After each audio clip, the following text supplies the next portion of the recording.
Victoria Hayes grabbed the microphone and pointed straight at the rusted Mustang in the back of the parking lot. "Ladies and gentlemen, I present to you the future of transportation."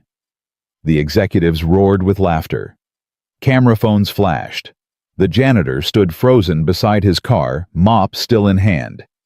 But then Marcus Chen did something no one expected. He walked to his car, opened the door, and turned the key. The engine didn't sputter. It didn't cough. It roared a sound so pure, so powerful that every laugh died in every throat. What Victoria didn't know was that inside that rusted shell sat a $2 billion secret. A secret that would destroy her empire and reveal the darkest sin of her own family. Drop a comment with your city name so I can see how far this story travels. The laughter started at exactly 4:47 p.m. on a Friday afternoon. Marcus Chen heard it before he saw it. That sharp, cruel sound that cuts through a man's chest like broken glass. He was pushing his mop bucket across the lobby floor of Hayes Aerospace Technologies when the first wave hit him. "Oh my God, is that thing even street legal?" He didn't need to look up to know what they were laughing at. He already knew. His car. His 1972 Ford Mustang. The one with the rust spreading across the hood like a disease. The one with the passenger door that didn't close right. The one that looked like it belonged in a junkyard, not in the parking lot of a $4 billion aerospace company. Marcus kept mopping. He'd learned a long time ago that the best way to survive was to stay invisible. Keep your head down, do your job, don't give them anything to remember. But today, they weren't going to let him disappear. "Marcus, hey Marcus." The voice belonged to Brad Thornton, Vice President of Operations. 42 years old, Harvard MBA, drove a Tesla Model S that cost more than Marcus made in 3 years. Brad was the kind of man who measured his worth by the size of his office and the fear in other people's eyes. Marcus stopped mopping. "Yes, sir." "Come outside for a second. Victoria wants to see something." Victoria. Victoria Hayes. The CEO. The woman who owned everything, the building, the company, the patents, the future.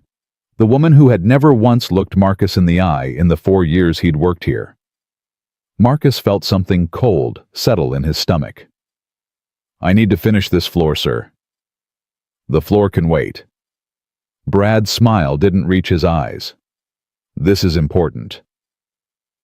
Marcus leaned his mop against the wall and followed Brad through the glass doors into the afternoon sun. The parking lot was crowded.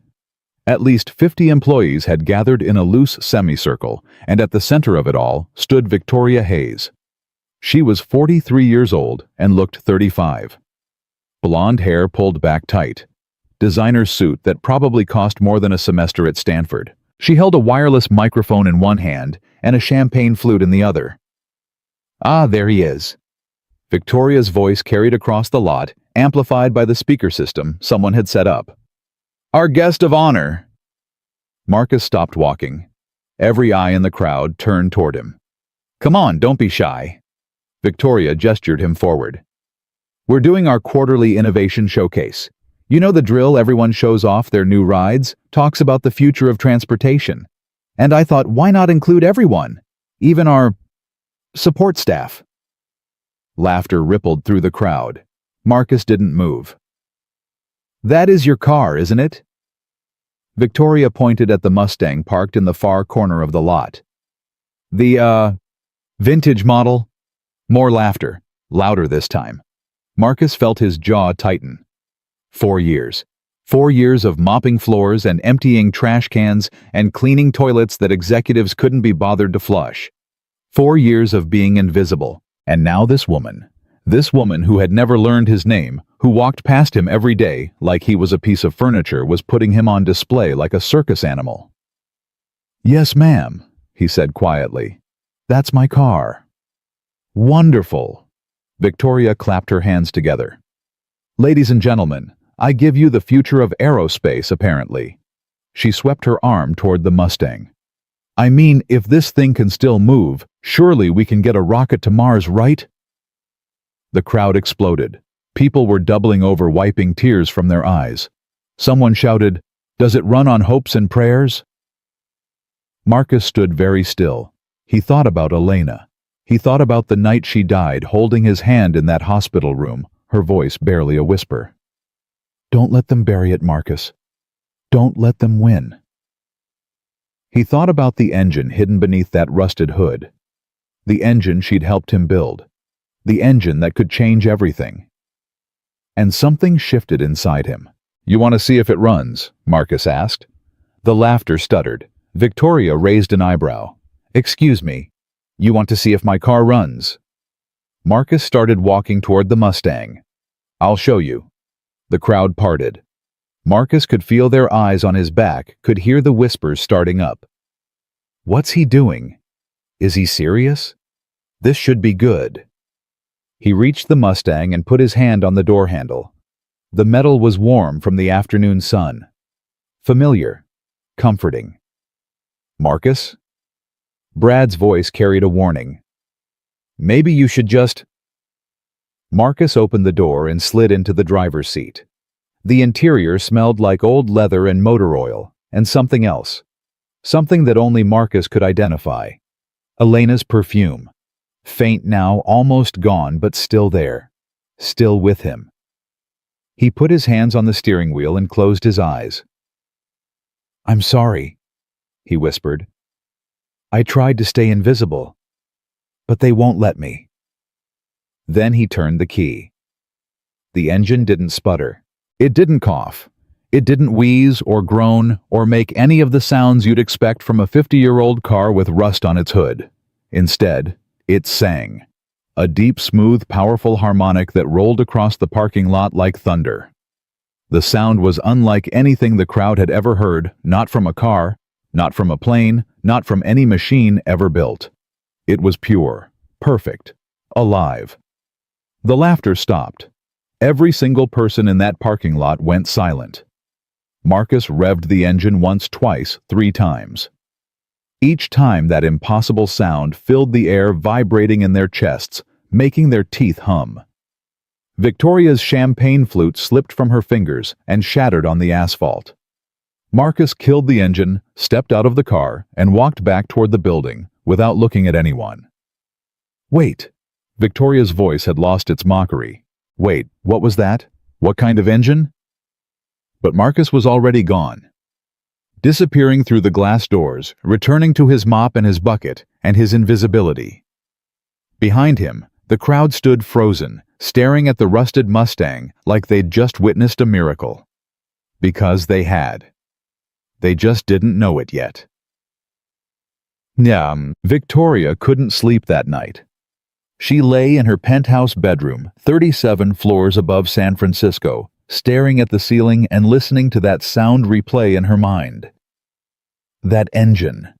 That impossible engine. She'd been around cars her whole life. Her father had built Hayes Aerospace from a small auto parts manufacturer into a global aerospace giant. She'd grown up in garages and factories, surrounded by the smell of gasoline and the roar of combustion engines. She knew what machines sounded like, and that sound, that smooth, perfect, almost musical sound, was not something any machine should be able to make. She reached for her phone and dialed. "Brad, I need you in my office tomorrow morning, 6 a.m. "Victoria, it's 2 a.m. "I need everything you can find on Marcus Chen. Employment history, background check. I want to know where he came from, where he worked before, what he did before he started pushing a mop around my building." Silence on the other end. "Brad, that janitor. You want me to investigate the janitor. Did you hear that engine today?" "I mean, yeah, it was different, I guess. Old car probably has some custom work." "Different." Victoria sat up in bed. "Brad, I've heard engines from Ferrari, from Lamborghini, from military jets that can break the sound barrier. I've never heard anything like that. Not once. Not ever." She could hear Brad breathing on the other end of the line. 6 a.m., she repeated. "Don't be late." She hung up and lay back down. but sleep wouldn't come. Every time she closed her eyes, she saw Marcus Chen's face as he walked back into the building. No triumph, no satisfaction, no revenge, just sadness, like a man carrying a weight too heavy to bear.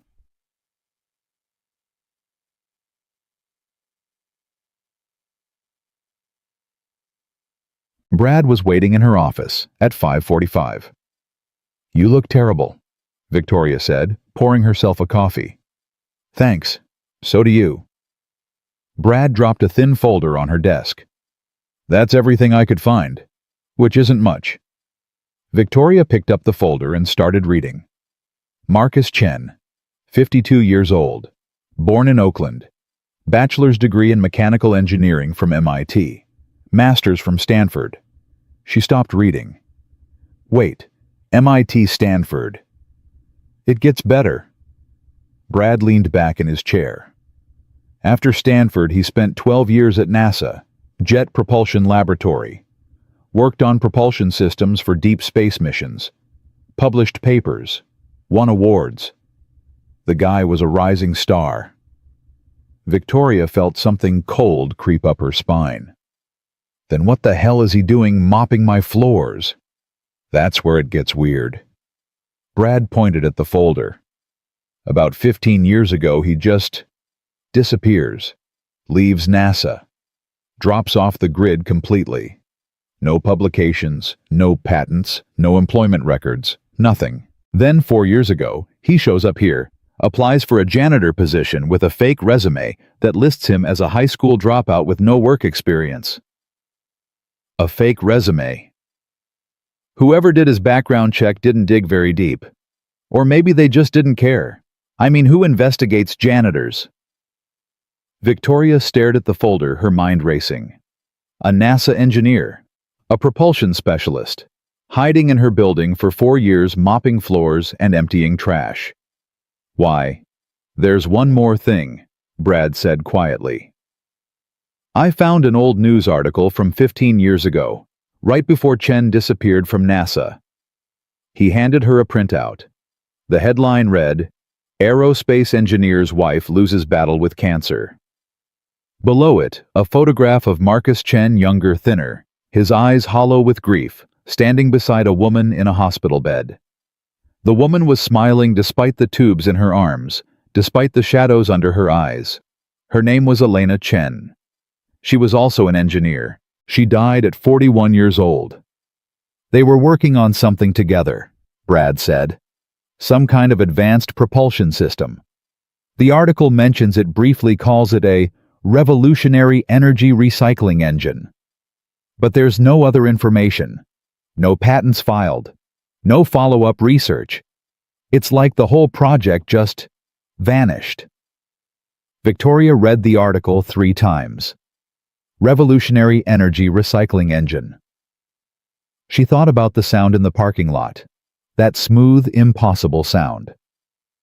I want surveillance footage, she said finally. Every camera in the parking lot. I want to see what he does with that car when no one's watching. Victoria, that's a bit... Do it. Brad hesitated, then nodded. I'll have it by end of day.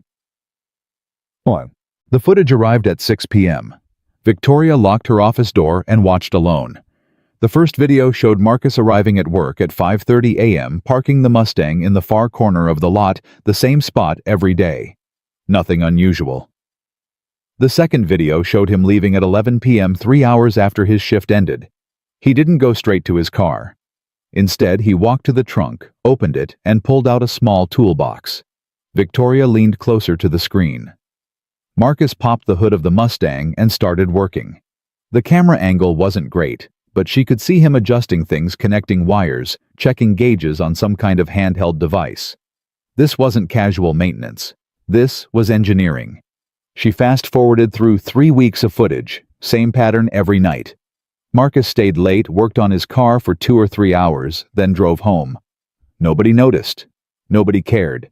He was just the janitor. Then she found it. In one clip from 11 days ago, Marcus disconnected something from the engine. A fuel line, maybe. Victoria couldn't tell for certain. but she could see him step back and start the car. The engine ran, with no fuel line connected. The engine ran for 10 minutes before Marcus shut it down, reconnected the line, and drove away. Victoria paused the video. Her hands were shaking. An engine that runs without fuel. An engine that recycles its own energy. An engine that sounds like nothing else on Earth. "My God," she whispered. "What did you build?" The next morning, Victoria called Marcus into her office. He came in still wearing his gray coveralls, his hands rough and calloused from years of work. He stood near the door like he was ready to flee at any moment. "Sit down," Victoria said. Marcus didn't move. "Please." Slowly, he lowered himself into a chair. Victoria studied him for a long moment. He looked tired, worn, like a man who had been running from something for a very long time. "I did some research on you," she said. "MIT, Stanford, NASA. You were a propulsion engineer. A good one from what I can tell." Marcus's expression didn't change. "That was a long time ago." "Not that long. 15 years isn't ancient history, Marcus. You could have worked anywhere. SpaceX would have hired you in a heartbeat. Boeing, Lockheed. Hell, you could have started your own company. Why are you here pushing a mop around my building?" "I needed a job." "Bullshit." Victoria leaned forward. "You're hiding something. That car of yours, that engine, I've heard a lot of engines in my life. I've never heard anything like that." For the first time, something flickered in Marcus's eyes. Caution, maybe fear. "It's just an old car," he said. "Then you won't mind selling it to me." Silence. "I'll give you $50,000, Victoria continued. "Cash, today. More than that car is worth by any measure." "It's not for sale." "100,000. "No." "200,000. Marcus stood up. "I should get back to work." $500,000. Victoria's voice rose. $500,000 for a rusted piece of junk with a weird engine. Nobody says no to that. Nobody. Marcus turned to face her. For a moment, the exhaustion in his eyes was replaced by something else. Something hard. Something angry. "You really don't understand, do you?" he said quietly. "You see that car, and you think money. You think opportunity. You think asset. But that's not what it is. That car is all I have left of my wife. Every time I turn that key, I hear her voice. Every mile I drive, I feel her beside me. You can't buy that. Not for $500,000, not for $500 million. Victoria felt something twist in her chest, an emotion she didn't recognize. Maybe guilt, maybe shame. She pushed it down. "Everyone has a price, Marcus." "No." He shook his head slowly. "Everyone doesn't. Some things are sacred. Some things matter more than money. But you wouldn't understand that, would you? You've never lost anything that couldn't be replaced." He walked to the door, then stopped. "I know who your father was," he said without turning around. "I know what he did, what he built, and I know what he destroyed to build it." Victoria's blood went cold. "What are you talking about?" But Marcus was already gone, the door swinging shut behind him. Victoria spent the rest of the day trying to focus on work, but her mind kept returning to Marcus's words. "I know what your father destroyed." Her father, William Hayes, had died 7 years ago. He'd built this company from nothing, turned it into an aerospace empire, left Victoria a fortune and a legacy she was still trying to live up to. But he'd never talked about his early years. Never explained where the initial capital came from, how he'd acquired the patents that launched the company who he'd worked with before he became William Hayes' CEO. "There are things you don't need to know," he'd told her once when she asked about the company's origins. "Things that don't matter anymore." But they did matter. Victoria could feel it now like a splinter working its way toward the surface of her skin. What did her father destroy?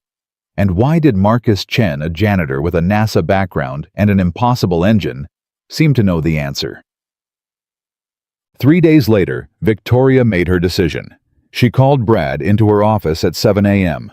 Fire him. Brad blinked. Fire who? Marcus Chen, the janitor. I want him gone by noon. What? Why, he hasn't done anything wrong. I don't need a reason. Victoria's voice was flat, cold. I'm the CEO. I can fire anyone I want. Security will escort him out. Make sure he doesn't take anything from the building. Brad stared at her for a long moment. Victoria, what's going on? What happened? Nothing happened. I just don't want him here anymore. It was a lie, and they both knew it.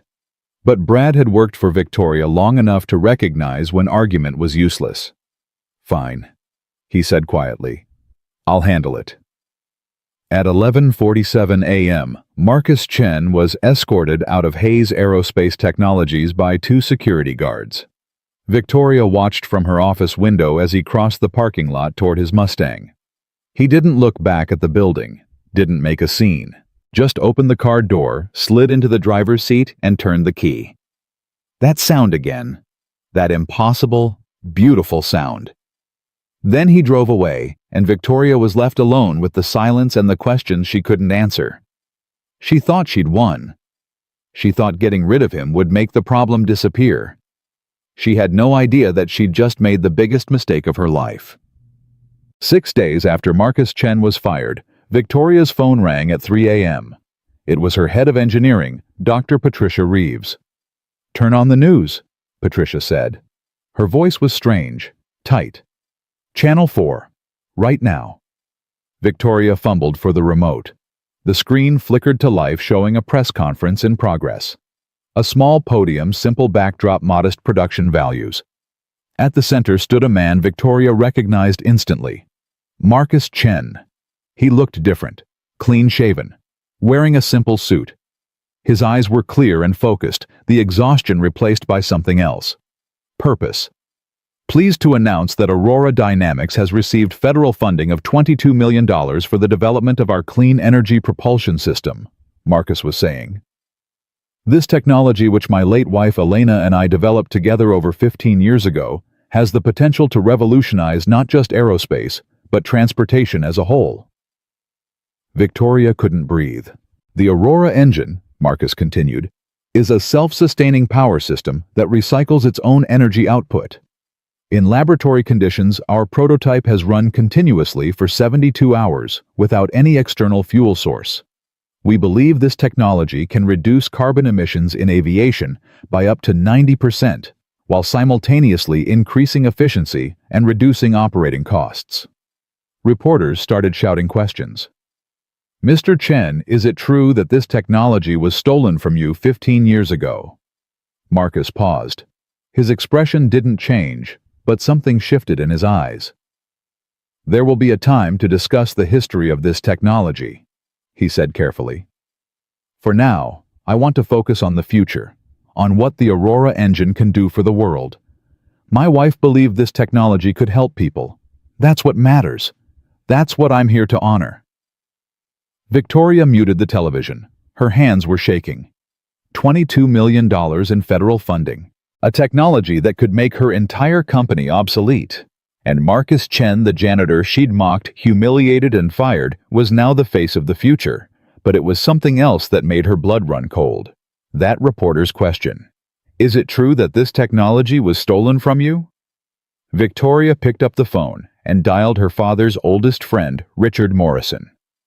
The man who had been there at the beginning, who had helped William Hayes build this empire from the ground up. Richard answered on the third ring, his voice groggy with sleep. Victoria, do you know what time it is? Tell me about Marcus Chen. Silence. Richard, tell me about Marcus Chen. More silence. Then a long, heavy sigh. How much do you know? I know he worked at NASA. I know he had a wife who died. I know he had a technology that someone stole from him 15 years ago. Victoria's voice was shaking. What I need to know is whether that someone was my father. Silence that stretched into eternity. Then, I think you'd better come to my house.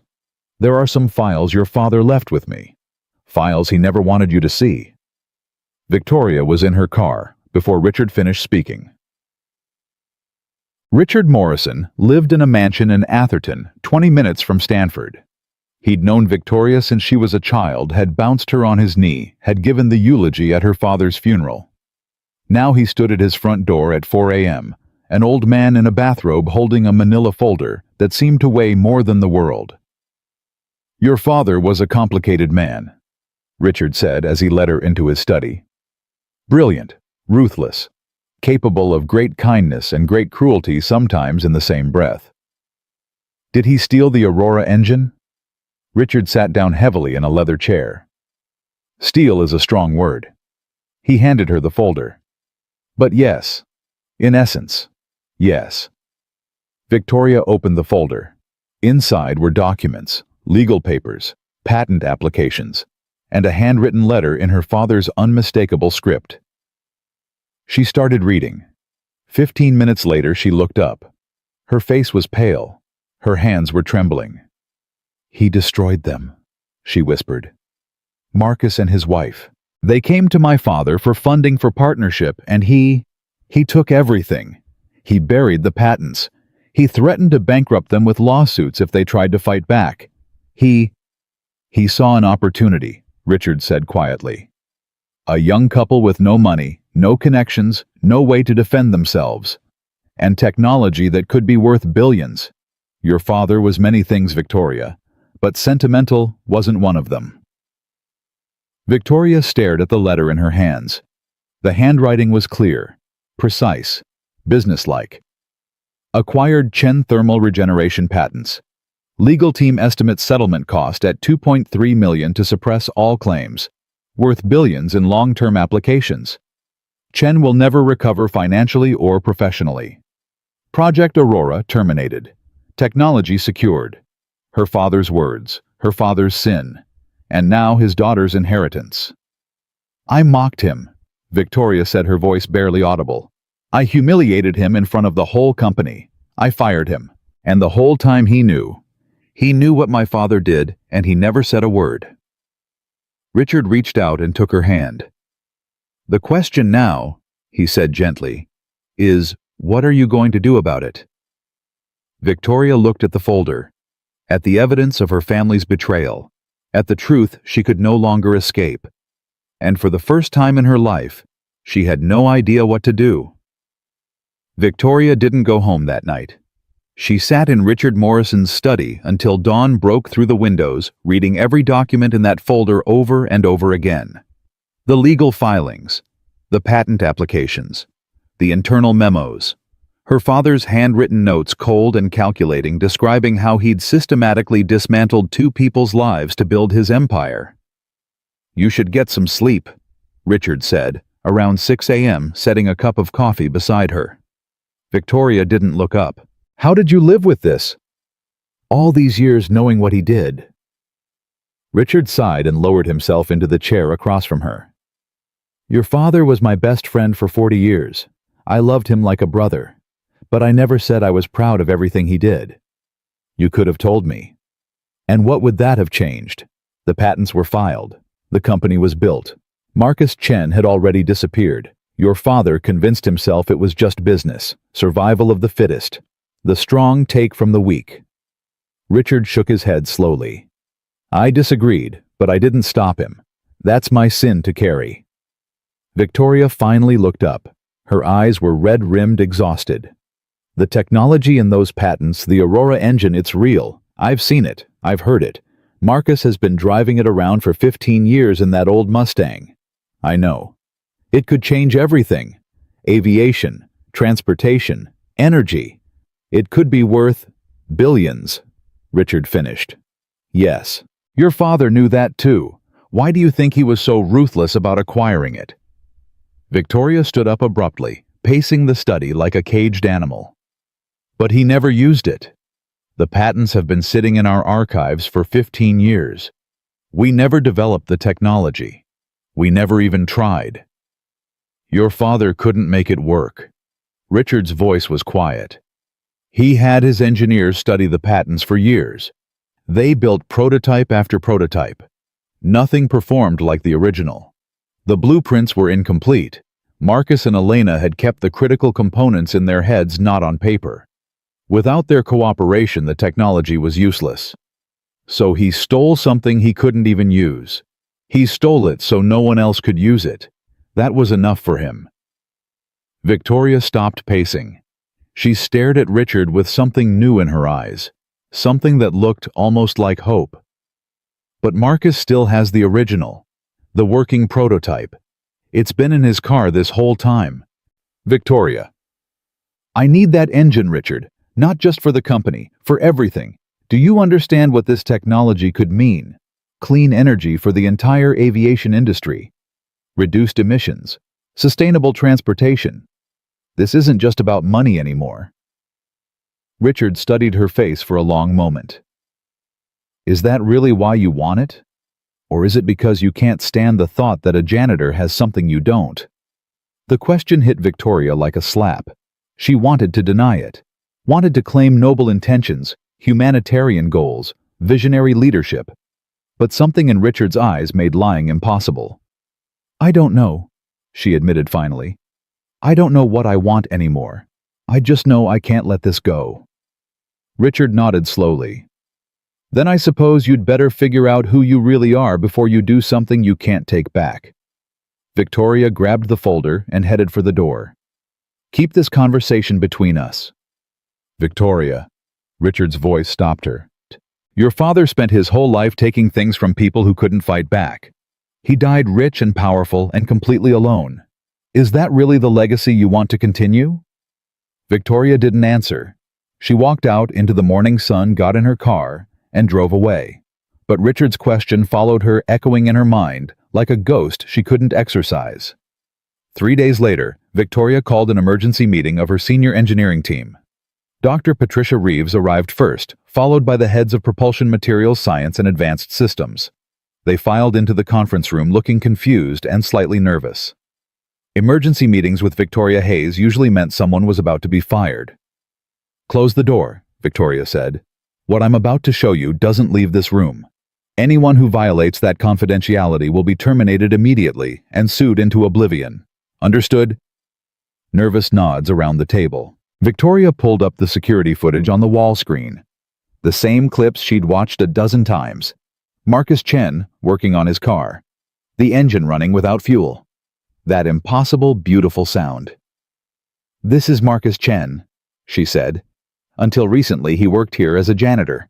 Before that, he was a propulsion engineer at NASA, and that engine you're looking at is called the Aurora, a self-sustaining regenerative power system that recycles its own energy output. Dr. Reeves leaned forward, her eyes fixed on the screen. That's not possible. The laws of thermodynamics. I know what the laws say. I also know what I'm seeing. That engine runs without external fuel. I've watched it happen. There must be a hidden power source, said David Kim, head of propulsion. A battery, maybe. Something we're not seeing in the footage. Maybe, but I don't think so. Victoria paused the video on a frame showing the engine compartment. I want you to study these images. Every angle, every frame. I want you to figure out what he built and how he built it. Then I want you to replicate it. Silence around the table. You want us to reverse engineer his technology? Dr. Reeves asked slowly. From security camera footage. Yes. Victoria, that's... Even if we could figure out the basic design, there's no way we could replicate the materials, the tolerances, the specific configurations. Engineering doesn't work like that. You can't just look at a picture of something and build it. Then find another way. Hire consultants. Access our patent archives. Do whatever you have to do. I want a working prototype in 30 days. David Kim shifted uncomfortably in his seat. What patent archives? We don't have anything on regenerative energy systems. Yes, we do. Victoria's voice was flat. My father acquired patents in this area 15 years ago. They're buried somewhere in our IP holdings. Find them. Use them. I don't care what it takes." The engineers exchanged glances. Something was wrong here. They could all feel it, but none of them had the courage to ask questions. 30 days, Victoria repeated. Get it done. The team worked around the clock. Dr. Reeves pulled the buried patents from the archives and spent 3 days just trying to understand the basic principles. The documents were incomplete, deliberately vague in crucial areas, but they provided enough foundation to begin experimentation. David Kim's propulsion team built their first prototype in week 2. It failed immediately, the energy loop collapsed within seconds, the system overheating and shutting down. They rebuilt it. Failed again. Rebuilt. Failed. By week 3, they'd gone through 11 prototypes. Each one got a little closer. Each one ultimately fell apart. The problem is the regenerative cycle, Dr. Reeves explained during a late-night meeting with Victoria. In theory, the engine captures waste energy and feeds it back into the system, creating a near-perpetual loop. But in practice, there's always loss. Heat dissipation, friction, electromagnetic interference. The system degrades faster than it can regenerate. Chen figured it out, Victoria said. His engine runs for hours without degrading. I know, and I can't explain it. Dr. Reeves rubbed her eyes, exhausted. There's something in his design we're not seeing. Some component or material or configuration that the patents don't describe. Without that missing piece, we're just guessing. Then guess better. Victoria, I've been an engineer for 25 years. I've worked on projects for NASA, Boeing, 3 different governments. I'm telling you, this technology is at least 30 years ahead of anything we understand. Whoever built that engine wasn't just smart. They were operating on a level we can't even comprehend. Victoria stared at the latest failed prototype, smoking slightly on the test bench. There has to be a way. There is. Dr. Reeves hesitated. We could ask him. No. Victoria. I said no, find another way. But there was no other way. Victoria knew it. Dr. Reeves knew it. Everyone on the team knew it. The only person who could make this technology work was Marcus Chen. And Marcus Chen was the one person on Earth who would never help Victoria Hayes. 2 weeks after the engineering effort began, the news broke. Angela Torres, an investigative journalist with the San Francisco Chronicle, published a front-page exposé with the headline, "Aerospace Giant Built on Stolen Dreams." Victoria read the article on her phone at 5 a.m., her coffee growing cold in her hand. The story was thorough, devastating. Torres had interviewed former employees from Hayes Aerospace's early days. She'd obtained internal documents through Freedom of Information requests. She'd tracked down Marcus Chen and gotten his first public statement in 15 years. My wife and I spent 7 years developing the Aurora engine. Marcus was quoted saying, "We believed it could help solve the climate crisis. We approached William Hayes for funding and partnership. Instead, he stole our patents, destroyed our careers, and left us with nothing. Elena died believing her life's work had been buried forever. I'm here to prove she was wrong."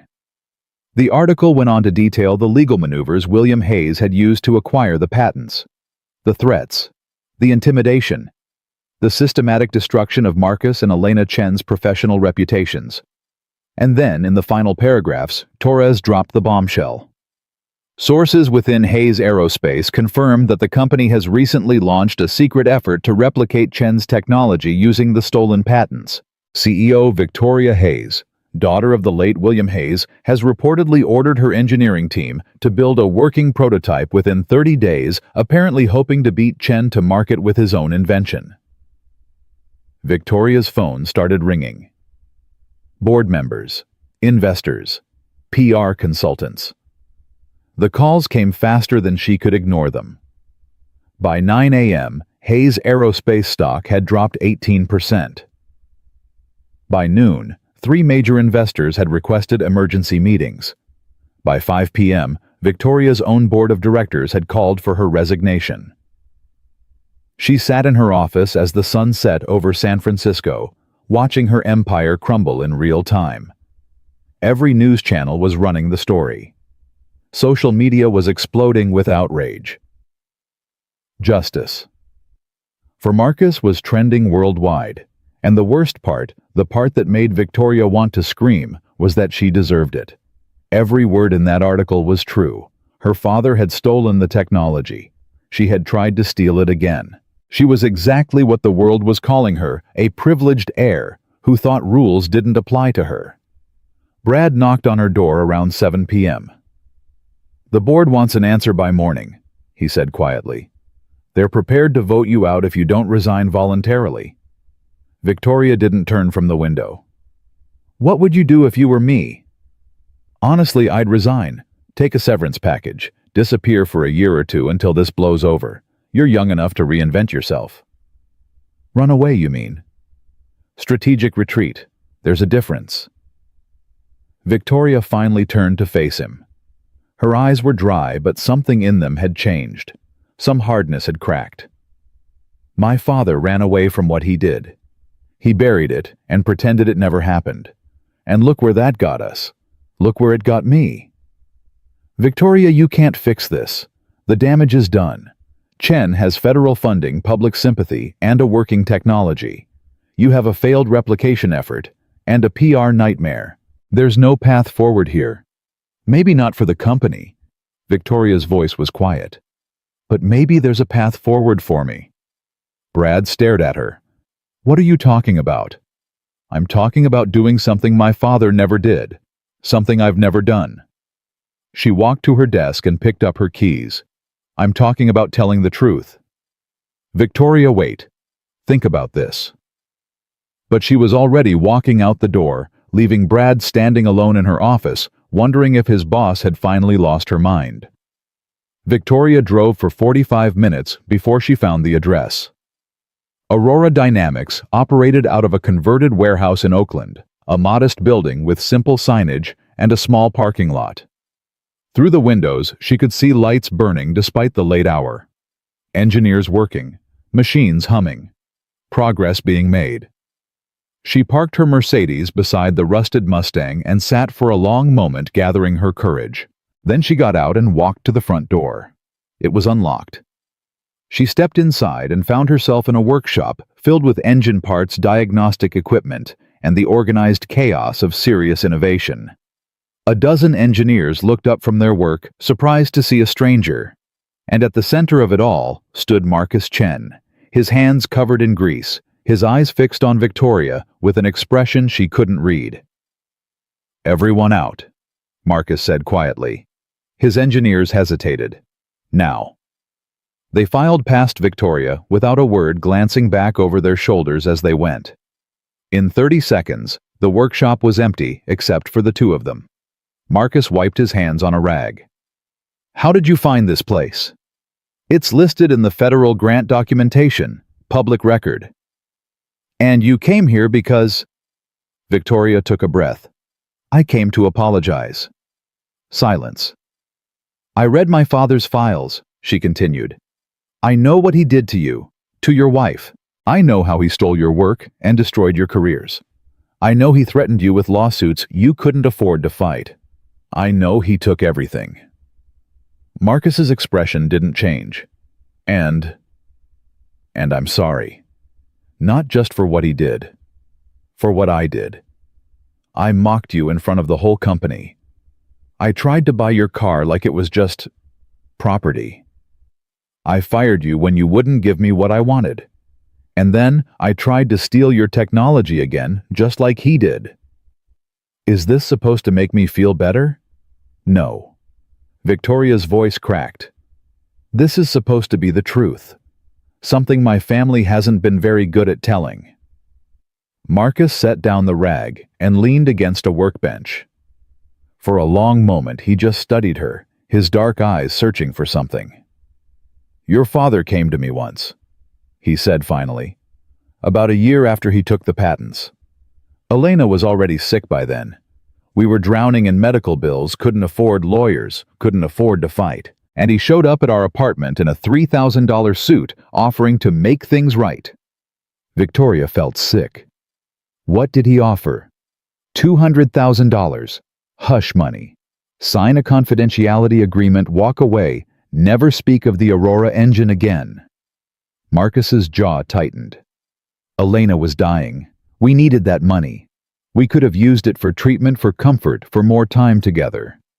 And you know what she said? What? She said, "Some things are worth more than money. Some things are worth more than survival. If we take his offer, we'll be dead inside long before the cancer finishes me off." Marcus's voice broke slightly on the last words. She died 3 months later. Never saw a dime of that money.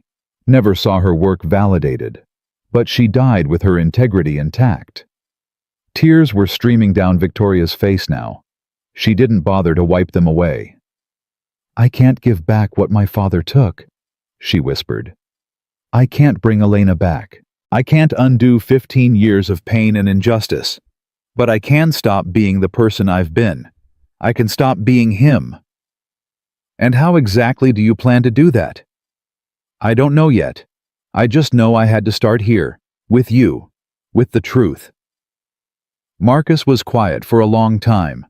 The workshop hummed around them, machines idling, fluorescent lights buzzing overhead. "You know what I remember most about Elena?" he said finally.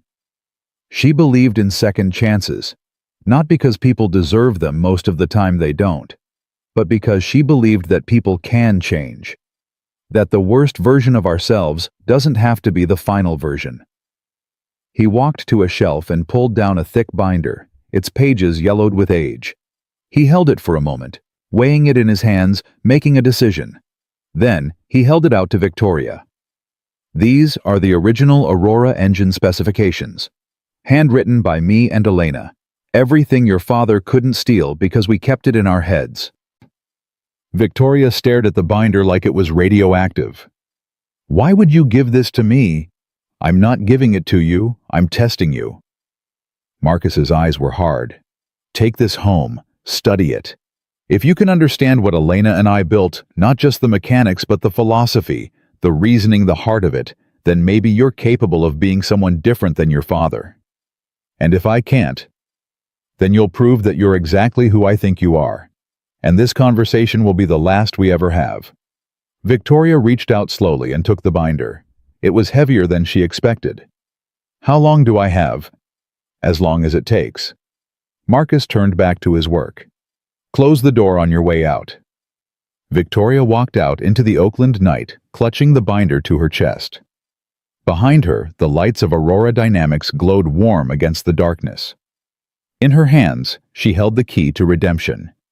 She just didn't know yet if she was strong enough to turn it. Victoria didn't go back to her penthouse that night. She couldn't face the empty rooms, the expensive furniture, the view of a city that suddenly felt like it belonged to a stranger.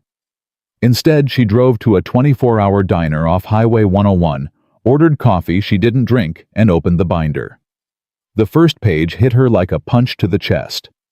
In elegant handwriting, a woman's handwriting, she realized Elena's handwriting were the words, "For Marcus, for our future, for everyone who needs light in the darkness." Victoria stared at that dedication for a long time. This wasn't just engineering. This was love. This was hope. This was everything her father had tried to destroy and failed. She turned the page and started reading. The mathematics were brutal. Victoria had studied engineering in college, had sat through countless technical presentations, had enough background to understand most of what crossed her desk. But this was different. This was genius on a level she'd never encountered. Every equation built on the one before it. Every diagram contained layers of meaning. Elena and Marcus hadn't just designed an engine, they'd created a philosophy of energy, a new way of thinking about power and motion and sustainability. By 3 a.m., Victoria's head was pounding. She'd filled half a legal pad with notes, most of them questions she couldn't answer. The waitress had refilled her coffee 4 times and was starting to give her concerned looks. Victoria didn't care. She kept reading. Around 5 a.m., she found the section labeled Core Principles in Marcus's handwriting. The Aurora engine is not about creating energy from nothing. That's impossible. It's about respecting the energy that already exists, capturing what would otherwise be lost, treating waste as opportunity. Elena always said that the universe doesn't have a scarcity problem. It has a wisdom problem. We throw away more than we use. The Aurora changes that. Victoria read those words 3 times, respecting the energy that already exists. She thought about her own life. The energy she'd wasted on appearances, on competition, on proving herself to people who didn't matter. The opportunities she'd thrown away because they didn't fit her image of success. The relationships she'd burned because maintaining them required effort she wasn't willing to give. She'd been living her whole life like a wasteful engine, losing more than she used. The sun was rising by the time she left the diner. She drove to a storage facility in Menlo Park, rented the largest unit available, and started making calls. "I need equipment," she told Dr. Reeves. "Machine tools, diagnostic systems, everything we used for the prototype attempts."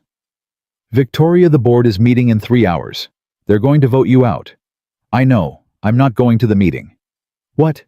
You have to be there. You have to defend yourself." "No, I don't." Victoria's voice was calm. "Certain. I'm done defending who I was. I'm going to become someone worth defending.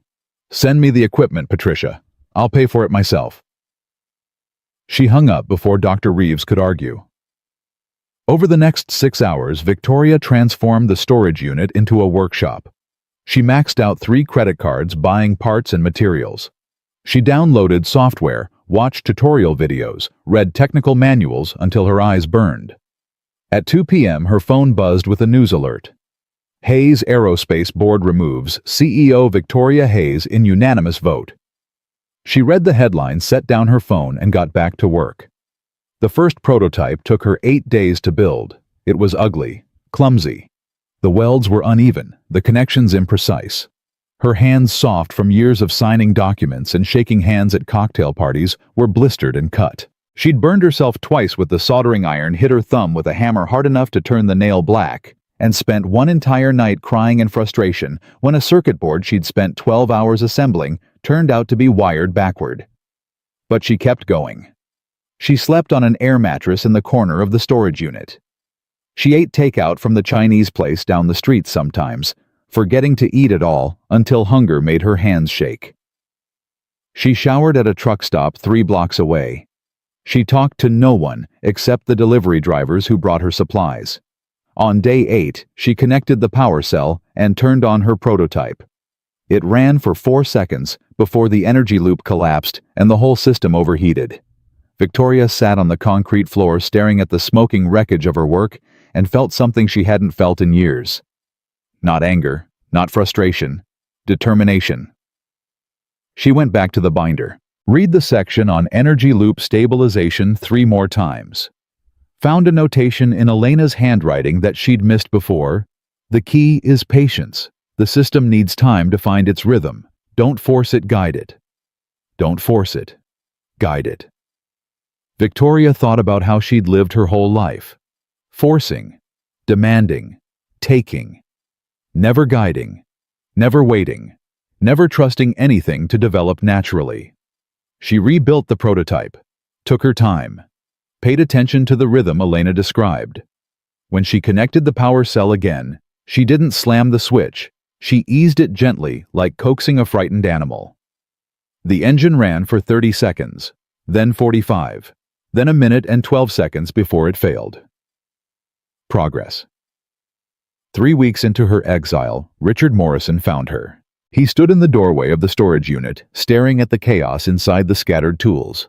The failed prototypes, the sleeping bag in the corner. The woman who used to run a $4 billion company, now wearing stained coveralls and a ponytail held together with a rubber band. "My God," Richard whispered. "What have you done to yourself?" Victoria didn't look up from the circuit board she was soldering. "I'm learning." "Learning what?" "How to destroy your life." "Victoria, the board has frozen your assets pending an investigation. Your accounts are locked.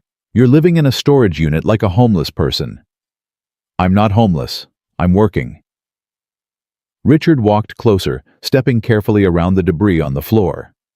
He picked up the binder from Marcus Chen, flipped through a few pages, and set it down again. "He gave you this? He's testing me. If I can build the engine, he'll know I'm serious about changing. And if you can't—" Victoria finally looked up. Her eyes were bloodshot, exhausted, but there was something in them that Richard had never seen before. Something that looked almost like peace. "Then I'll keep trying until I can." Richard pulled up a folding chair and sat down heavily. "The board is talking about criminal charges. They're saying you orchestrated the cover-up of your father's theft, that you knew about the stolen patents for years." "That's a lie. I didn't know until last month." "I know that. But they need someone to blame, and you're the convenient target. Your father's dead. You're not." Victoria turned back to her work. "Let them charge me. I don't care anymore." "You should care. You're looking at potential prison time, securities fraud, intellectual property theft, conspiracy." "Richard?" Victoria's voice was quiet but firm. "I spent my whole life caring about the wrong things. Stock prices, board meetings, what people thought of me, what my father thought of me. And where did it get me? I was the CEO of a company built on stolen dreams, and I didn't even know it. I was so busy protecting my image that I never bothered to look at what was underneath." She held up the circuit board, examining it in the light. "This is real," she said. "This work, this challenge. For the first time in my life, I'm trying to build something instead of take something. And even if I fail, even if I go to prison, even if I lose everything, at least, I'll know I tried to be different than him." Richard was quiet for a long moment. "Your father would have called you a fool," he said finally. "I know. He would have said you're throwing away everything he built. He built it on lies. It was never worth keeping." Richard stood up slowly. He reached into his jacket and pulled out an envelope. "Before I came here, I liquidated some of my own holdings. Cash. Untraceable. It's not much, about $80,000, but it should keep you going for a while." Victoria stared at the envelope. "Why would you do that?" "Because I failed your father once. I watched him do terrible things and said nothing. I won't make the same mistake with you." Richard pressed the envelope into her hands. "Be better than him, Victoria. That's all I ask." He walked to the door, then paused. "For what it's worth," he said without turning around, "I think Elena Chen would have liked you. The person you're becoming, I mean, not the person you were." Then he was gone, leaving Victoria alone with her work and her binder and the ghost of a woman she'd never met. The breakthrough came on day 37. Victoria had rebuilt the prototype 9 times. Each version got a little better, ran a little longer.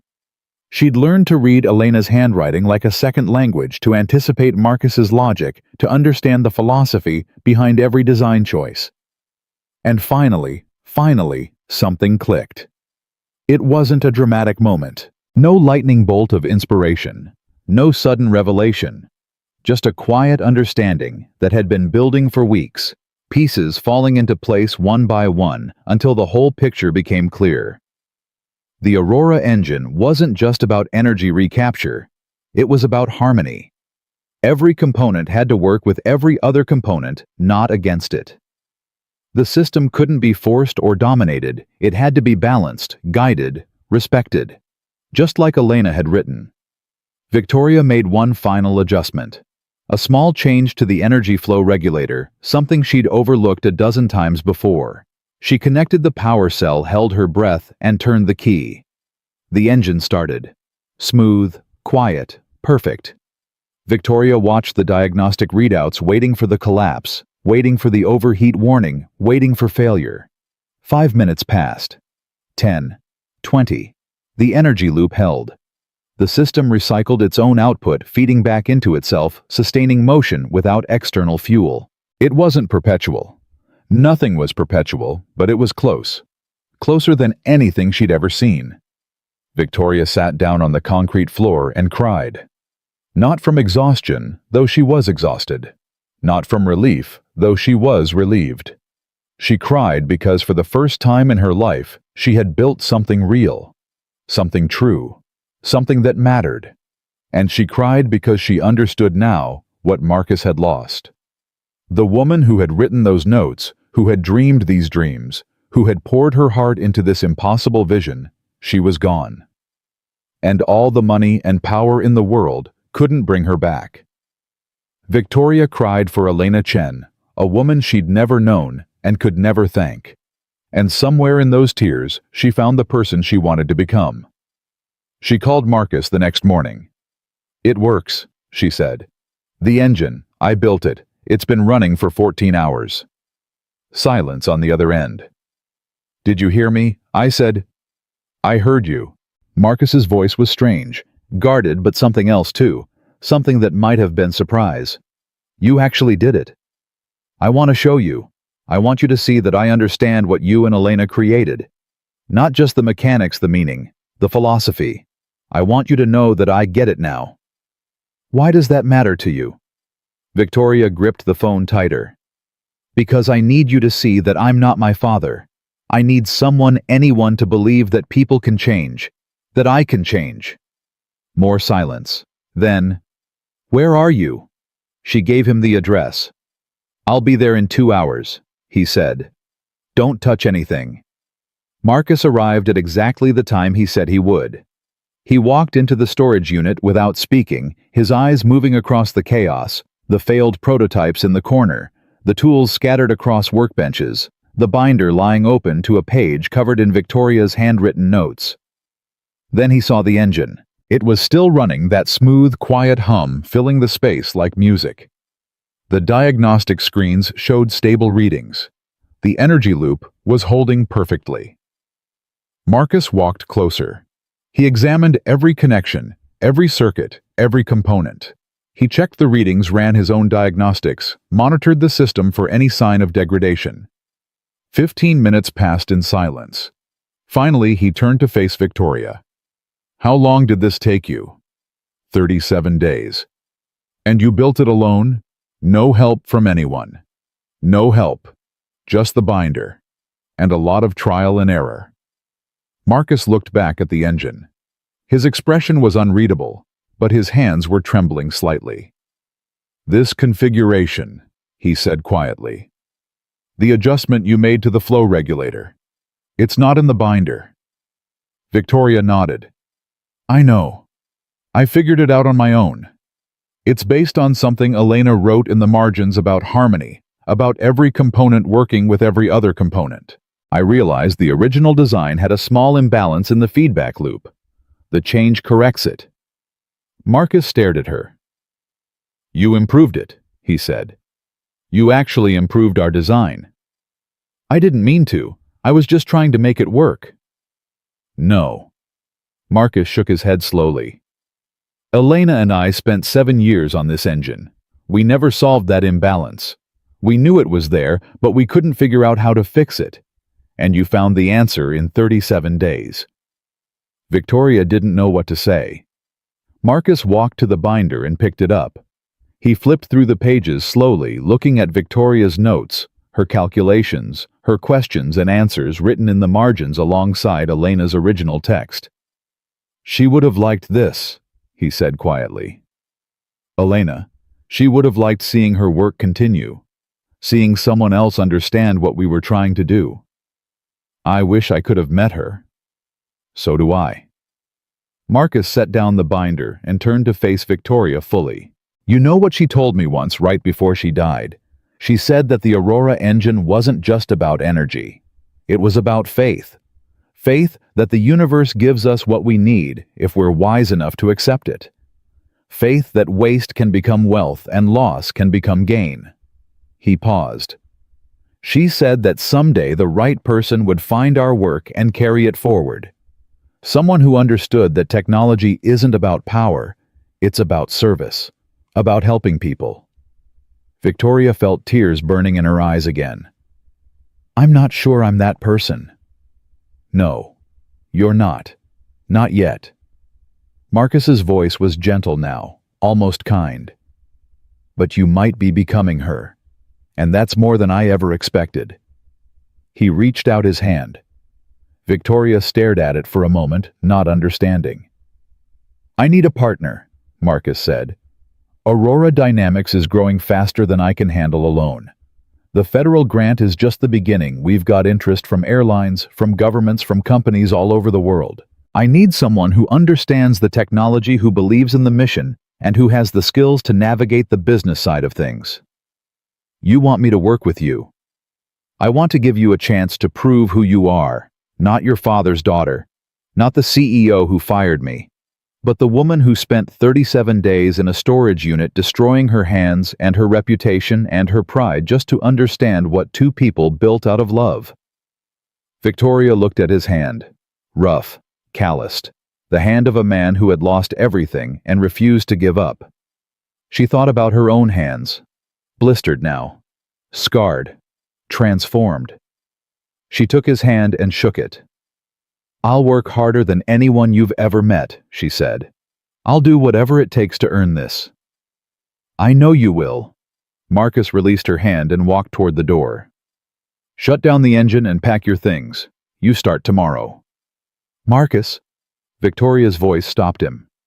Thank you for giving me the chance, for believing I could change. He turned back to look at her. For the first time since she'd met him, something that might have been a smile crossed his face. Don't thank me yet. The hard part is just beginning. Then he walked out into the morning sun, leaving Victoria alone with the engine and the binder and the future she was finally ready to build. Victoria showed up at Aurora Dynamics at 6 a.m. the next morning, 3 hours before anyone else arrived. She found the door locked, so she sat on the concrete steps outside and waited.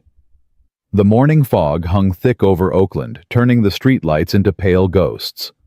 Victoria pulled her jacket tighter and watched her breath form clouds in the cold air. She hadn't slept, couldn't sleep. Her mind kept racing through everything that had happened, the storage unit, the engine, Marcus's hand reaching out to her. Every time she closed her eyes, she saw Elena's handwriting in the binder, those careful notes filled with hope and love and scientific genius. A car pulled into the lot at 6:47. It was the Mustang. Still rusted, still battered, still carrying its impossible secret under the hood. Marcus got out and stopped when he saw her on the steps. You're early. I couldn't sleep. That'll pass. He walked past her and unlocked the door. Come on, I'll show you where you'll be working. The workshop looked different in the early morning light. Quieter, more intimate. Victoria followed Marcus through the main floor, past the workbenches and diagnostic equipment, to a small office in the back corner. This was supposed to be a supply closet, Marcus said, flipping on the light. But we needed the space. You'll share it with our CFO if we ever hire one. Victoria looked around. A metal desk, 2 folding chairs, an ancient computer that probably ran Windows XP. A single window looking out at the parking lot. It was the smallest, most cramped office she'd ever seen. It's perfect, she said. Marcus raised an eyebrow. You used to have a corner office with a view of the entire Bay Area. I used to be a lot of things. Victoria set her bag on the desk. What do you need me to do? For the next 3 months, Victoria learned what it meant to build something from nothing. She answered phones. She filed paperwork. She negotiated with suppliers who didn't return calls and investors who wanted too much control. She learned to fix the coffee maker when it broke, to unclog the toilet when the plumber was too expensive, to stay late reconciling spreadsheets because they couldn't afford an accountant. The other engineers didn't trust her at first. They'd all heard the stories, the CEO who mocked their boss, the heiress who tried to steal their technology. They watched her with suspicious eyes, waiting for her to fail, waiting for her to reveal that this whole redemption act was just another scheme. Victoria didn't blame them. She just kept working. One night, about 6 weeks in, she was alone in the workshop running diagnostics on a new prototype when Marcus appeared beside her. "It's midnight," he said. "Go home. I want to finish these tests." "The tests can wait. The Boeing meeting is in 3 days. If we don't have solid data—" "Victoria." Marcus's voice was gentle but firm. "You've been here since 6 a.m. You've been here since 6 a.m. every day for 6 weeks. When's the last time you slept more than 4 hours?" Victoria tried to remember and couldn't. "You're going to burn out," Marcus continued, "and then you'll be useless to everyone, including yourself." "I can't stop," Victoria's voice cracked. "Every time I slow down, I think about everything I did, everything my father did. I think about how many years you lost because of us, how Elena died without ever seeing her work recognized. I can't just go home and watch TV and pretend everything's okay." Marcus pulled up a chair and sat down beside her. "Let me tell you something about Elena," he said quietly. "When she was dying, when we both knew she only had a few weeks left, I wanted to spend every minute at her bedside. I wanted to hold her hand and tell her I loved her and make up for all the time we'd lost fighting for the patents, fighting against your father, fighting to survive." He paused. "You know what she said? She said, 'Marcus, if you sit here watching me die, you'll die too. Not physically, but inside. You'll carry this grief like a weight until it crushes you.' She made me promise to take breaks, to eat meals, to sleep, to live." Victoria felt tears on her cheeks, but didn't wipe them away. "She said that guilt is just another form of selfishness," Marcus continued. "When we punish ourselves, we're making everything about us, our pain, our redemption, our story. But real change isn't about punishment. It's about service. It's about taking the energy we'd waste on guilt and using it to help someone else." "How do you do that?" Victoria whispered. "How do you stop feeling guilty for something that can never be fixed?" "You don't stop feeling it. You just learn to carry it differently. Like the engine. You don't eliminate the waste, you transform it. You turn it into something useful." Victoria looked at the prototype on the bench. The smooth curves of the housing. The precise arrangement of components. Elena's design improved by Victoria's hands. "I don't know if I can do this," she admitted. "Be the person you need me to be, the person Elena would have wanted." "Neither do I." Marcus stood up. "But I'm willing to find out. Are you—" Victoria nodded. "Then go home, get some sleep, and come back tomorrow ready to transform your waste into something useful." The Boeing meeting changed everything. Victoria had spent weeks preparing financial projections, technical specifications, market analyses, risk assessments. She'd rehearsed her presentation until she could deliver it in her sleep. She'd anticipated every possible question, every potential objection. But when the Boeing executives walked into the Aurora Dynamics workshop, they didn't want to see PowerPoint slides. They wanted to see the engine. "We've read your materials," said the lead negotiator, a silver-haired woman named Catherine Wells. "Impressive numbers. But numbers can be manipulated. Show us something real." Marcus looked at Victoria. Victoria looked at the Mustang parked in the corner of the workshop like it always was. "Follow me," she said. She led the Boeing team outside to where the rusted car sat in the morning sun. Catherine Wells wrinkled her nose.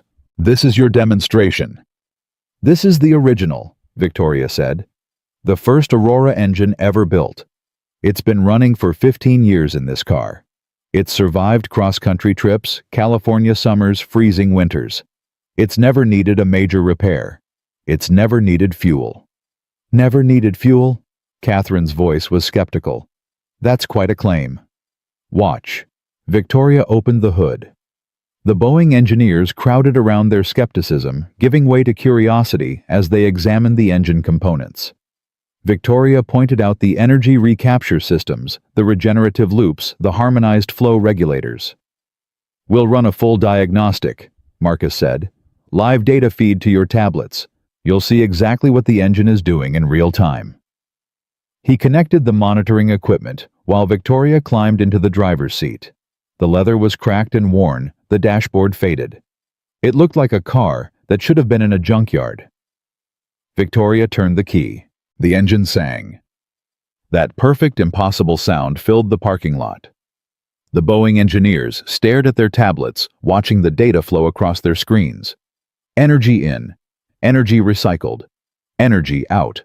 A loop that sustained itself, that grew stronger over time instead of weaker.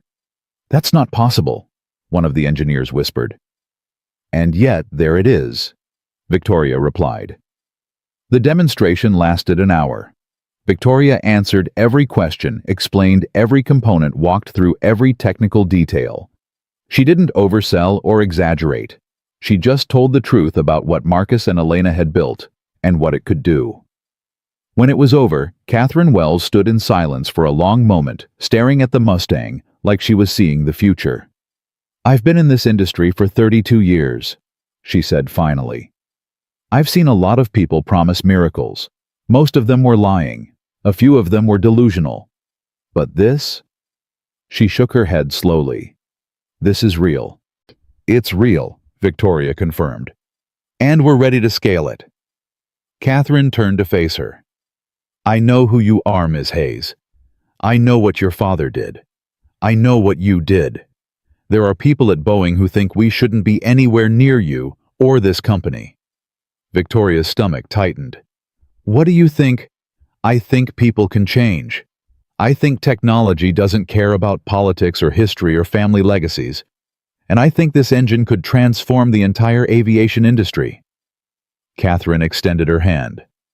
"Boeing is prepared to offer an exclusive partnership agreement. $10 billion over 5 years in exchange for first-mover access to the Aurora technology." $10 billion. Victoria felt dizzy. This was more money than she'd ever handled at Hayes Aerospace, more money than her father's entire company had been worth when he died. "We'll need to discuss terms," she managed to say. "Of course, but Victoria..." Catherine's grip was firm. "Don't make us regret this. There won't be a second chance." The partnership announcement made international news. Boeing bets billions on revolutionary clean energy engine. Read the headlines. Former Hayes Aerospace CEO leads sustainability breakthrough. From disgrace to innovation, the Victoria Hayes redemption story. Victoria didn't do interviews. She didn't appear on talk shows, or give TED Talks, or write op-eds about her journey. She just kept working, kept building, kept trying to deserve the chance she'd been given. But not everyone was celebrating. 3 weeks after the Boeing deal, a process server appeared at Aurora Dynamics with a thick envelope. Victoria opened it to find a lawsuit from her former board of directors. They were suing for breach of fiduciary duty, misappropriation of company resources, and fraud. They were seeking $500 million in damages, and they were demanding that Victoria be barred from working in the aerospace industry for the rest of her life. "They're trying to destroy us," Victoria said, dropping the papers on Marcus's desk. "They know they can't compete with the Aurora technology, so they're going to bury us in legal fees." Marcus picked up the lawsuit and skimmed through it. His expression was calm, almost amused. "This is nothing new," he said. "Your father did the same thing to me and Elena, threatened us with lawsuits we couldn't afford to fight, tried to make us so scared of the process that we'd just give up. And you didn't fight. We couldn't afford to, but you can." Marcus set down the papers and looked at her. "You still have connections, don't you? Lawyers who owe you favors. Journalists who would love to dig deeper into Hayes Aerospace's history. You want me to fight back.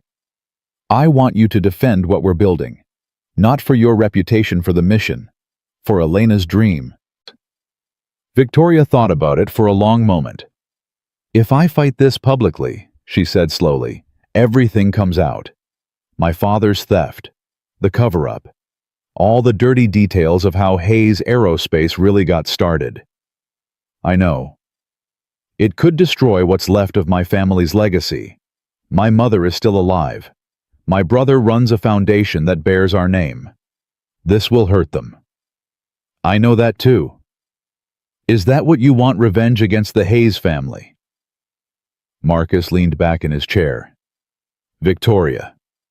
I spent 15 years thinking about revenge, fantasizing about the day I could expose what your father did and watch his empire crumble. But you know what I learned? Revenge is just another form of waste. It uses up energy that could be spent on something better. Then why are you asking me to fight? I'm not asking you to fight for revenge. I'm asking you to fight for truth. There's a difference. Marcus stood up and walked to the window. Your father built his empire on lies. Hayes Aerospace exists because he stole from people who couldn't defend themselves. Every success, every achievement, every dollar of profit came from that original sin. He turned to face her. You can't undo what he did, but you can stop hiding from it. You can stand up in public and say, this is what happened. This is who my father was. And this is who I choose to be instead. That's not revenge, that's liberation. Victoria picked up the lawsuit again. Page after page of legal threats, accusations, demands for money she didn't have. They'll fight back hard, she said. They'll drag out the trial for years. They'll try to bankrupt us before we can bring the Aurora technology to market. Probably. We could lose everything. We could. Marcus's voice was steady. Or we could win. And if we win, we won't just save Aurora Dynamics. We'll prove that the truth matters more than power, that people can face their worst selves and choose to be better. Victoria looked at him. This man who had lost everything and rebuilt himself from the wreckage, who had every reason to hate her and had chosen to give her a chance instead. Elena would tell you to fight, Marcus said quietly. Not for revenge, for hope. For everyone who's ever been crushed by someone more powerful and never got justice. Victoria folded the lawsuit and put it in her bag. I'll need to make some calls, she said. I know a journalist at the Chronicle who's been investigating Hayes Aerospace for years. And I have a lawyer, an old friend from college, who does pro bono work for whistleblowers. If we're going to do this, we need to do it right. Marcus nodded. Whatever you need. Marcus. Victoria paused at the door. Thank you. For believing I could change. For giving me something worth fighting for. Don't thank me yet, he said. The hardest part is still ahead. Victoria's press conference was scheduled for a Tuesday morning. She stood backstage in a modest conference center in downtown San Francisco, wearing a simple black suit, no jewelry, no designer labels, nothing that would remind anyone of the woman she used to be. Her hands were shaking. You don't have to do this, Marcus said, standing beside her. We could settle the lawsuit privately, find another way. No, Victoria shook her head. I spent my whole life hiding from hard truths, running from my father's shadow, pretending I could inherit his success without inheriting his sins. That ends today. Are you scared? Terrified. She laughed a shaky sound. But Elena was right. Guilt is just another form of selfishness. I've been so focused on my own redemption that I forgot about everyone else who was hurt. The investors who trusted Hayes Aerospace. The employees who lost their jobs. Marcus, the man who lost 15 years of his life. If I can't face the truth in public, then everything I've done in the past 6 months is just performance, said. Marcus reached out and squeezed her hand. For what it's worth, I don't think it's performance. I think you've actually changed. How can you tell? Because the Victoria Hayes I met a year ago would never be shaking before a press conference. She was too sure of herself, too armored. The woman standing here right now is vulnerable. Real. He released her hand. Elena always said that vulnerability is the price of transformation. If it doesn't scare you, it isn't real change. The stage manager appeared at Victoria's elbow. Ms. Hayes, they're ready for you. Victoria took a deep breath.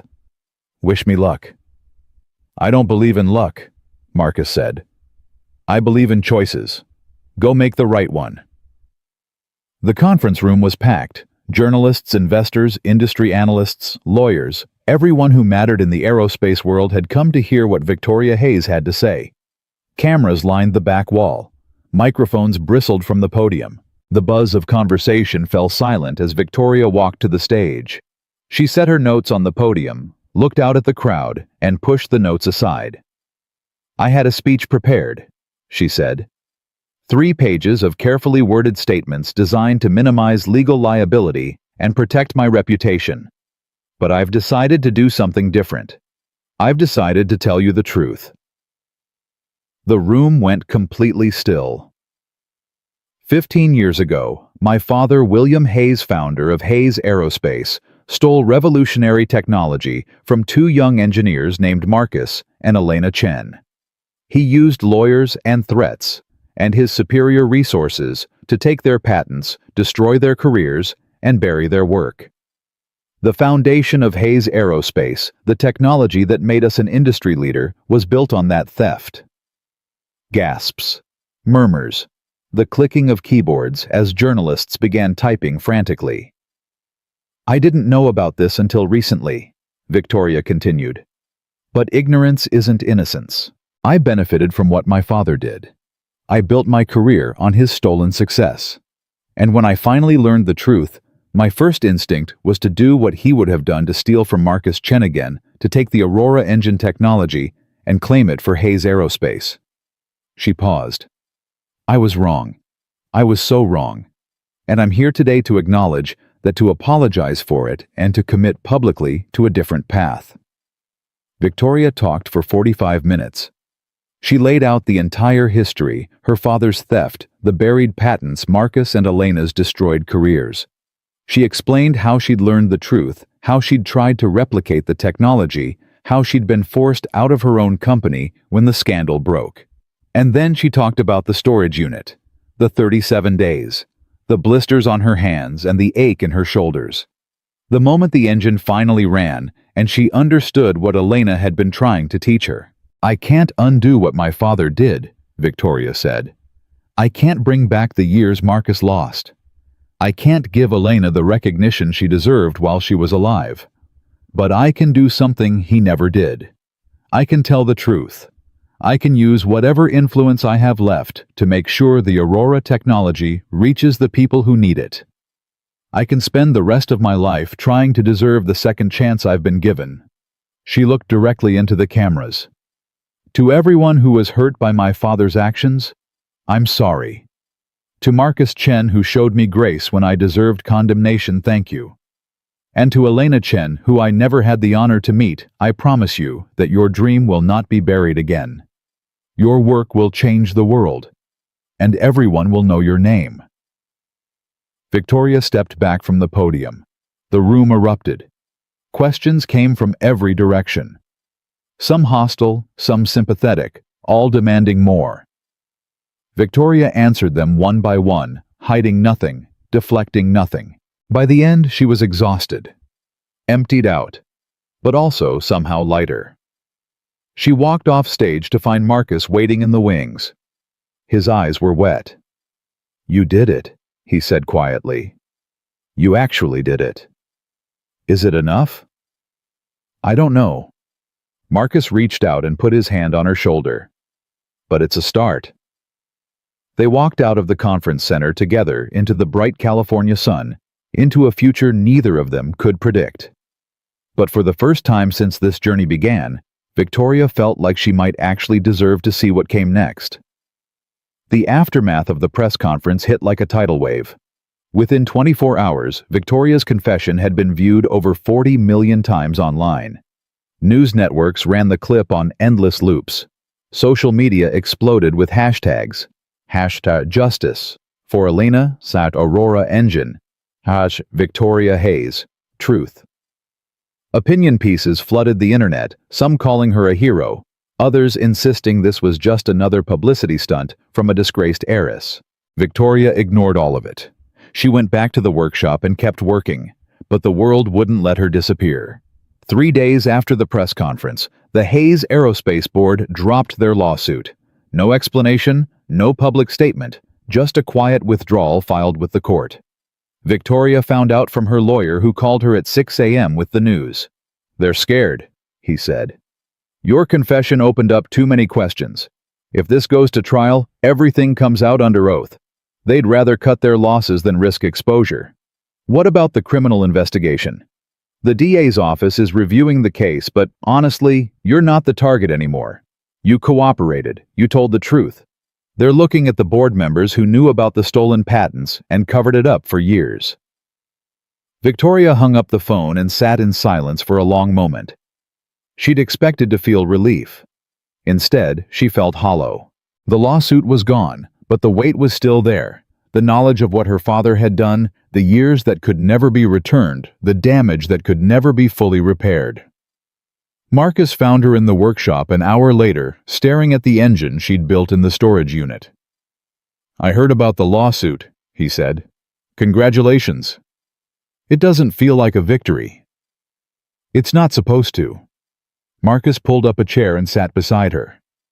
"Justice isn't about winning. It's about balance. About setting things right. That takes time." "How much time?" "As much as it takes." Victoria turned to look at him. "Do you ever stop feeling it? The anger, the grief, the sense that something was taken from you that can never be replaced?" Marcus was quiet for a long moment. "No," he said finally. "But you learn to carry it differently. Some days it's heavy. Some days you barely notice it. And some days, the good days, you realize that everything you lost led you somewhere you needed to be. I don't understand how you can sit here with me, after everything my family did to you, after everything I did." "Because Elena taught me something important." Marcus's voice was soft. "She said that forgiveness isn't about the person who wronged you. It's about yourself. When you hold on to anger, you're the one who suffers.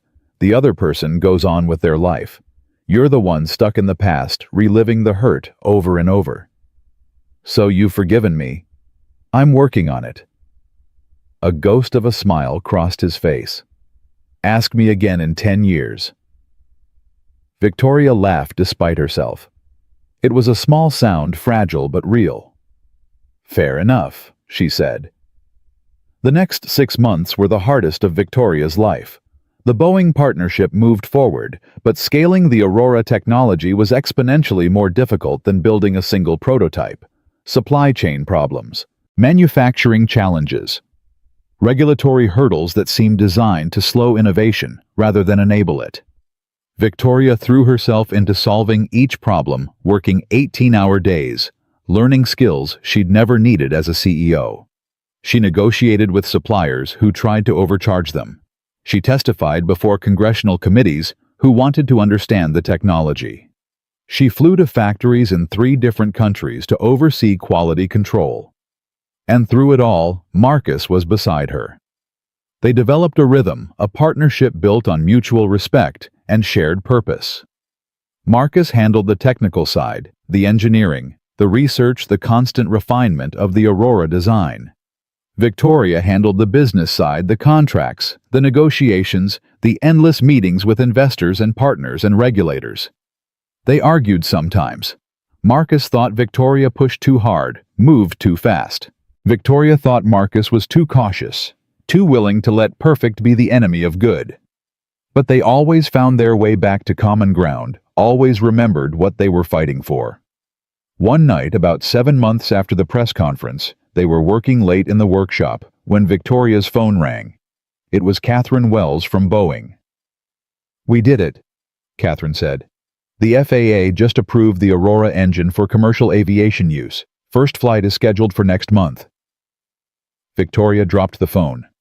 Marcus looked up from his work. "What is it? What's wrong?" "Nothing's wrong." Victoria's voice was shaking. "Everything's right. The FAA approved us. We're going to fly Marcus. We're actually going to fly." For a moment, neither of them moved. Then Marcus walked to the old Mustang still parked in the corner of the workshop and put his hand on the hood. "She would have loved this," he said quietly. "Elena. She always dreamed of seeing the Aurora in the sky." Victoria walked over and stood beside him. "Tell me about her. Not the scientist, the woman, the person you loved." Marcus was silent for a long moment. Then he started talking. He told Victoria about how they'd met in a graduate seminar at Stanford, both of them too stubborn to admit the other one was right. He told her about their first date, a disaster that ended with a flat tire and a 2-hour walk home.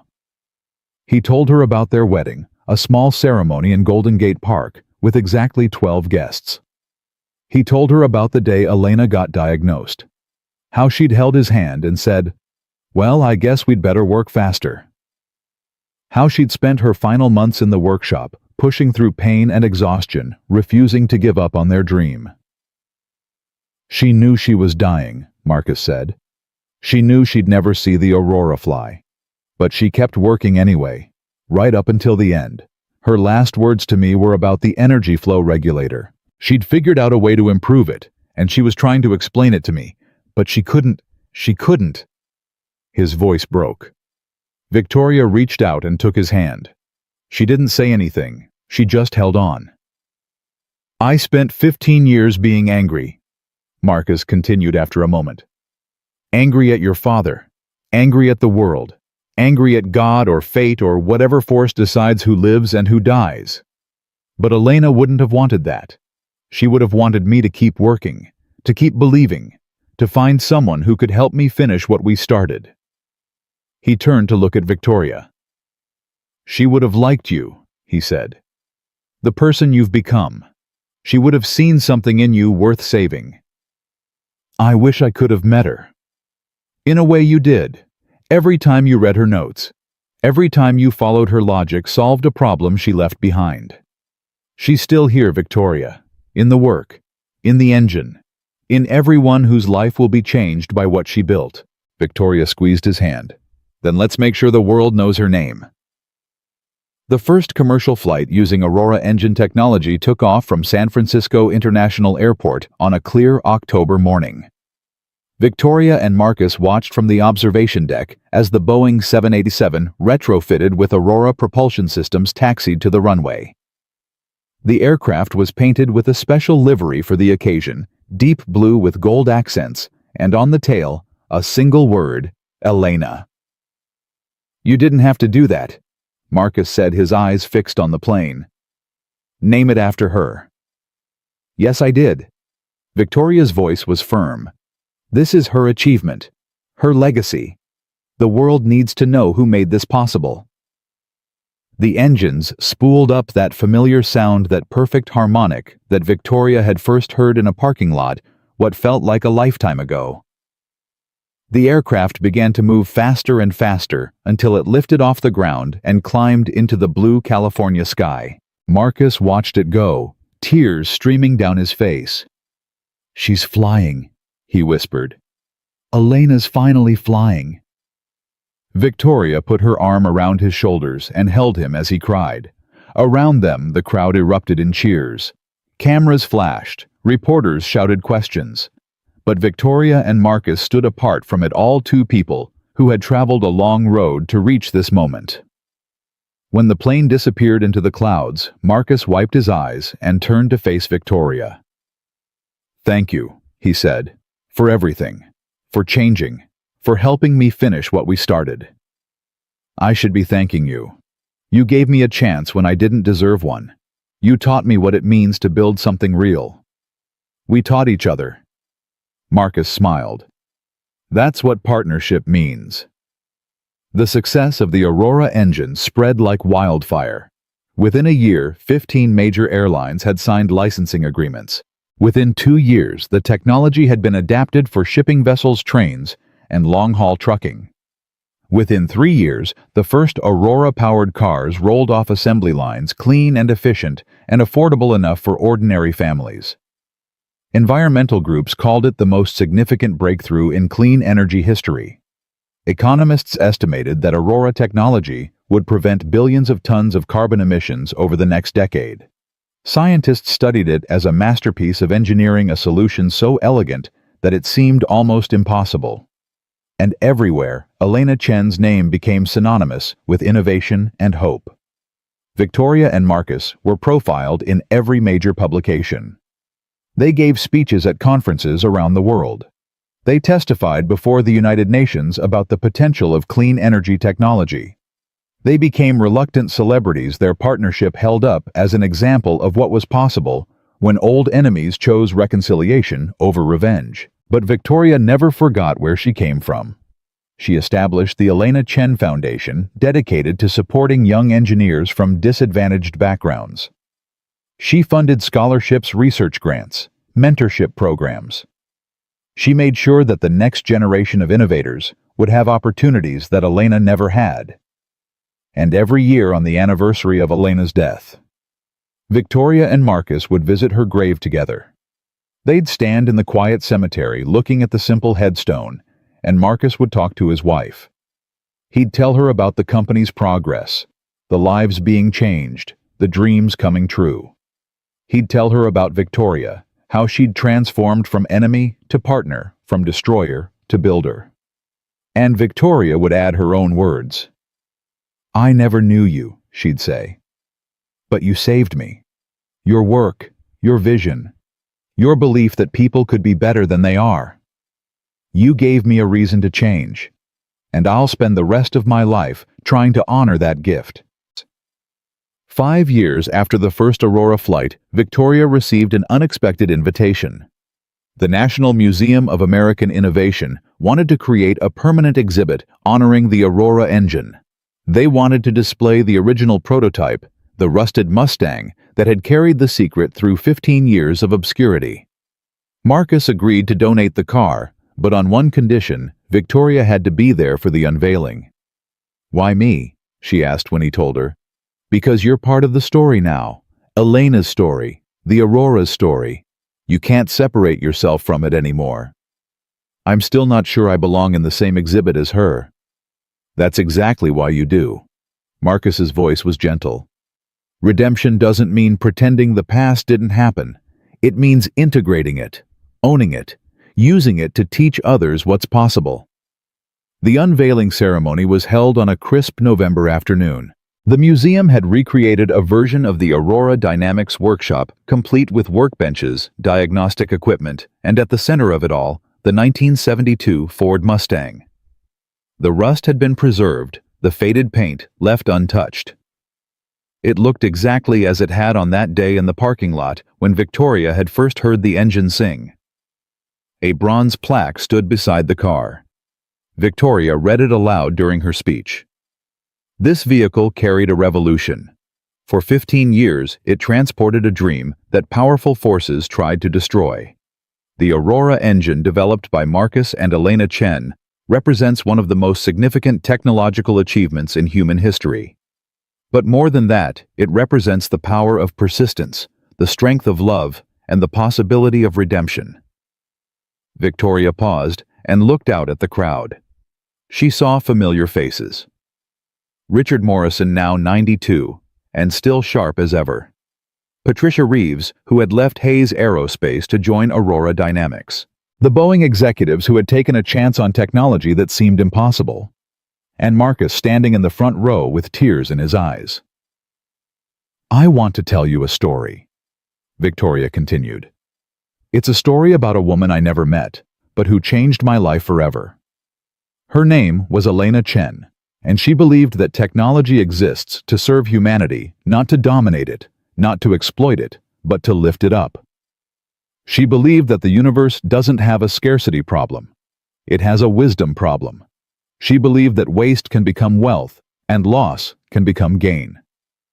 Victoria's voice broke slightly, but she pressed on. "Elena died believing her life's work had been buried. She died thinking that the powerful had won, that innovation could be crushed by greed. But she was wrong. Her work survived, her dream survived, and today millions of people around the world are living better lives because of what she built." Victoria looked at Marcus. "I'm not the hero of this story. I'm not even a supporting character. I'm the villain who learned to be something else. I'm the proof that even the worst version of ourselves doesn't have to be the final version. Elena believed that Marcus told me so. She believed in second chances. She believed in transformation. She believed in the possibility of redemption." Victoria walked to the Mustang and put her hand on the hood. "This car taught me what real value looks like. It's not about shine or status or the size of your office. It's about what you build, what you protect, what you're willing to sacrifice to make things right." She turned back to the crowd. Elena Chen never got to see her engine fly. She never got to see the airlines lining up to license her technology, the carbon emissions dropping, the world beginning to change. But I have to believe that somehow, somewhere she knows. She knows that her dream came true. She knows that her work mattered. And she knows that a woman who was once her enemy has spent 5 years trying to deserve the gift of a second chance. Victoria stepped back from the podium. The crowd applauded. Cameras flashed. Journalists shouted questions. But Victoria was looking at Marcus. He nodded slowly, and in that nod, she saw everything. Forgiveness, acceptance, partnership, hope. They weren't friends exactly. The wounds were too deep for that. But they were something else, something harder to name. Witnesses to each other's transformation. Proof that broken things could be rebuilt. After the ceremony, when the crowds had dispersed and the museum had grown quiet, Victoria and Marcus stood alone beside the Mustang. "Do you remember the first time you heard this engine?" Marcus asked. "In the parking lot, the day you made everyone stop laughing. What did you feel?" Victoria thought about it for a long moment. "Confusion, curiosity, and something else, something I didn't recognize at the time. I think it was fear." "Fear of what?" "Fear of being wrong. Fear that there were things in the world I didn't understand. Fear that my whole life was built on a lie." She paused. That fear turned out to be a gift. It was the beginning of change. Marcus reached into his pocket and pulled out a small object, a key. Old and worn, its metal smooth from years of use. "This is the original key," he said. "The one Elena used to start the engine for the very first time. I've carried it with me every day for 20 years. He held it out to Victoria. "I want you to have it." Victoria stared at the key. "Marcus, I can't." "Yes, you can. Elena would have wanted this. She believed in passing things forward, not holding them back. This key started a revolution. Now it belongs to the woman who helped finish it." Victoria took the key with trembling hands. It was warm from Marcus's pocket, worn smooth by years of hope and grief and persistence. "What am I supposed to do with it?" "Remember, every time you doubt yourself, every time you wonder if you've really changed, hold this key and remember what it started. Remember that the most valuable things in life aren't always visible. Sometimes they're hidden in plain sight, waiting for someone brave enough to look past the rust and see the gold underneath." Victoria closed her fingers around the key. "Thank you," she whispered, "for everything." "Thank you," Marcus replied, "for proving that Elena was right, that people can change, that redemption is possible." They stood together in the quiet museum, looking at the car that had carried them both through transformation. The rust was still there. The paint still faded, the passenger door still slightly crooked. But inside that worn exterior was proof of something miraculous. That genius can survive theft. That love can outlast death. That the people who mock old cars and quiet janitors sometimes learn the hardest lesson of all, that worth isn't measured in shine or status, but in what you build, what you protect, and what you're willing to sacrifice to make things right. Victoria held the key tight and made a silent promise. To Elena, whose dream she'd helped fulfill. To Marcus, whose trust she'd earned through years of work. To herself, the woman she'd become after burning down everything she used to be. The museum lights dimmed around them, but the story wasn't ending. It was continuing in every Aurora-powered aircraft crossing the sky, every clean energy vehicle rolling off assembly lines, every young engineer studying Elena's designs and dreaming of what they might build. Some revolutions start with a bang. Others start with a whisper. And some, the ones that matter most, start with a rusted old car in a parking lot, an engine that shouldn't exist, and two people brave enough to believe that even the most broken things can be made to run again. The janitor had his justice. The CEO had her redemption. And the old car that everyone laughed at became the machine that changed the world. Because in the end, every engine, every person, every broken thing has the potential to be reborn. All it takes is someone willing to turn the key.